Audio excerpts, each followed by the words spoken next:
वराह अवतार में भगवान महाविष्णु की अंश अवतार के हिसाब से वराह नारायण ने धरती माता को कक्ष पत्र पर स्थापन किए। आज धरती जिस कक्ष पत्र पर घूर्णन कर रहा है यानी गति कर रहा है, वही कक्ष पत्र पर भगवान यानी मनुष्य लोग जीव लोग सृष्टि के लिए धरती माता को कक्ष पत्र पर स्थापन करके धरती माता को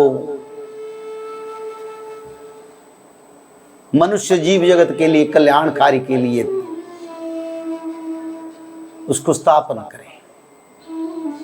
और आदि दैत्य हिरण्याक्ष को भी प्रभु ने संहार करे धर्म संस्थापना के लिए।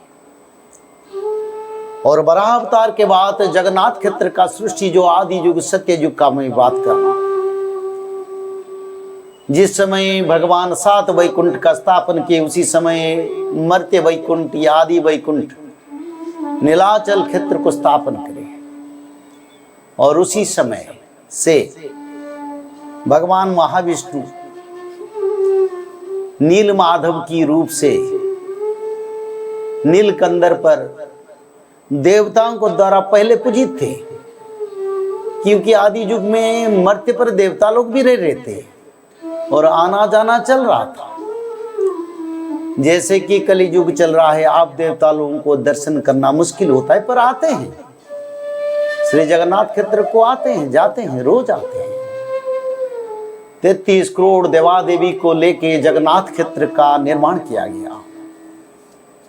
और प्रभु आदि विष्णु ने श्री जगन्नाथ क्षेत्र को ऐसे निर्माण किया जैसे प्रभु की इच्छा था, कोई मानव को कोई जीव यंत्रणा, कोई दुख, कोई जम यंत्रणा ना हो, सभी मुक्ति पा जाए। तो ऐसे महालक्ष्मी माता और भगवान महाविष्णु ने जगन्नाथ क्षेत्र का पूरे जत्न के साथ निर्माण किया। और भगवान स्वयं माता महालक्ष्मी को बोले माता, यही क्षेत्र पंचकोशी के अंदर किसी का मृत्यु हो, कोई आके यहाँ दर्शन करे मेरे को, तो उनको वैकुंठ प्राप्ति हो जाएगा। और ब्रह्मदेव का भी यही इच्छा था, संसार की कल्याण के लिए ऐसे क्षेत्र का बना जाए। तो ब्रह्मदेव ने भगवान को स्तुति करे, बोले प्रभु ऐसे क्षेत्र, ऐसे इच्छा मेरा है जैसे मानव का कल्याण हुए, कोई मानव को जीव जगत यानी जन्म चक्र बंधन से, जीव चक्र बंधन से भटकता ना रहे, जो आए उसका मुक्ति हो जाए और आपकी परम पद उसको प्राप्त हो जाए। तो भगवान महाविष्णु ने बोले, ब्रह्मदेव मैंने ऐसे क्षेत्र का निर्माण कर चुका हूं और भारत की पवित्र देश उत्कल देश में नीलाचल क्षेत्र महोदधि के किनारे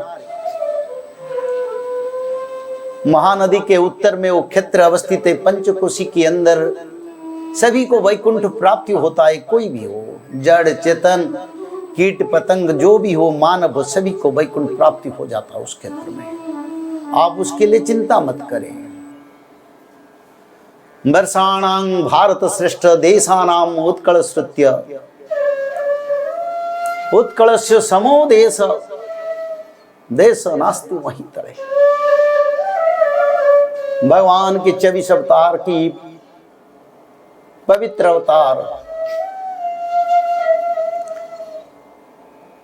अति पवित्र भाव में कर्दम और देवहूत के पुत्र भगवान महाविष्णु के अंश अवतार भगवान कपिल ने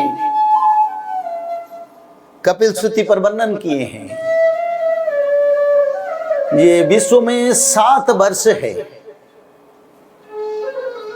और 7 वर्ष में एक वर्ष जो ब्रह्मांड में श्रेष्ठ है। वर्षाणां भारत श्रेष्ठ, यानी जहां देवता मनुष्य यक्ष गंधर्व का निवास है, ऐसे 7 वर्ष हैं धरती पर, और उसमें एक वर्ष है जिसको देश कहते हैं आजकल युग में, वो है भारतवर्ष। और भारतवर्ष के मध्य से अंदर में एक देश है जिसका नाम उत्कल देश। देशानाम उत्कलश्रुत्य उत्कलस्य समो देश देश नास्ति महीतले। यानी ये ब्रह्मांड सारा धरती सप्तद्वीप मही पर उत्कल जैसा देश धरती पर नहीं, इतना पवित्र है।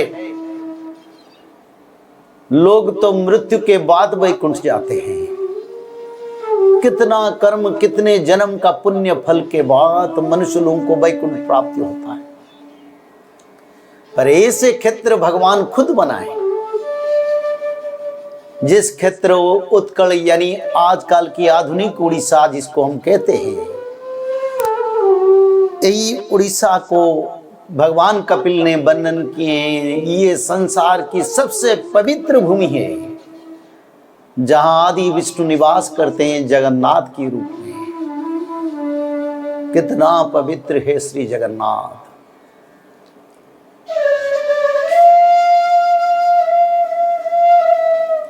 भुजे सभ्ये वेणु शिरसि सिकिपुच्चं कटितटे द्रुकुलं नेत्रन्ते सहचरकटाख्यं